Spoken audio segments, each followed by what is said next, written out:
When Paul wrote to the churches in Galatia, the church in Corinth, and the church in Colossae, he was addressing different cultural and religious influences that were pulling the early Christians away from the simplicity of the gospel. In each letter that he wrote, he exposed how the gospel was being tangled with something else. In the book of Galatians, he exposed how the churches in Galatia were being heavily influenced by the Judaizers. The Judaizers were Jewish religious people who professed their belief in the Messiah, but were insisting that in order for the believers to be fully accepted into the covenant, they still have to perform the physical circumcision. Paul was outraged by this because this was not even an addition to the gospel. It was not a case of gospel plus. It was offering another gospel because it was offering a different entry point to righteousness. Moving on to the book of Colossians, the Apostle Paul addressed how the church in Colossae were known for angel worship, which is actually mysticism. And if you actually go to Wikipedia and search Colossians, you would see that the church in Colossae was actually known for their angel worship. This was an influence of the Eastern culture. Paul exposed that in his letters, saying that, the real mystery is Jesus Christ.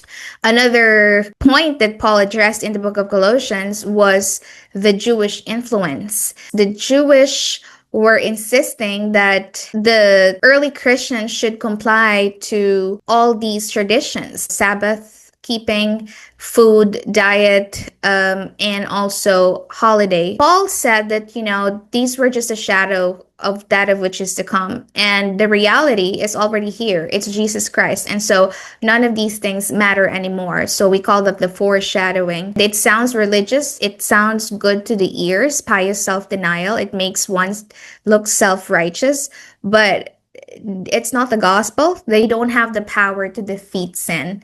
Pious self-denial is not more spiritual than thankful participation. Now, moving on to Corinth. The city of Corinth was a melting pot of culture.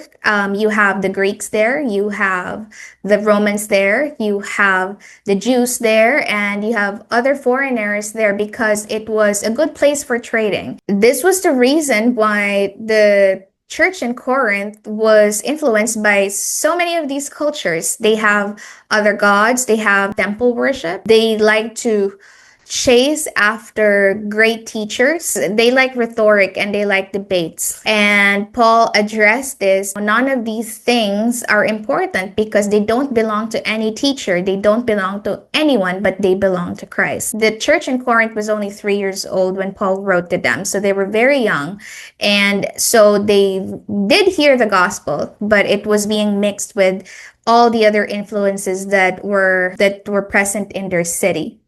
Now, there is nothing new under the sun, according to Ecclesiastes, a book written by Solomon, which is one of the books of wisdom.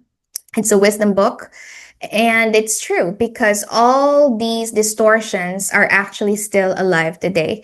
We have been reminded in 2 Corinthians 11:3 that Satan will lure us away from the simplicity of Christ. We will be offered many versions of the gospel in this life, but only the gospel of Jesus Christ has the power to pierce one's heart. There is only one gospel that saves, and that is the gospel of Jesus Christ. Amidst all the noise, all the influences that are surrounding us, do not trade the simplicity of the gospel. All the influences, whether that is dressed in Jewish legalism, which is religion, Roman nationalism, which is politics, or Greek culture, which is all the other influences of culture surrounding us, they don't have the power to stand against the gospel, because in the end, the beast, the false prophets, and Babylon will fall, but it is the Lamb of God who will reign forever.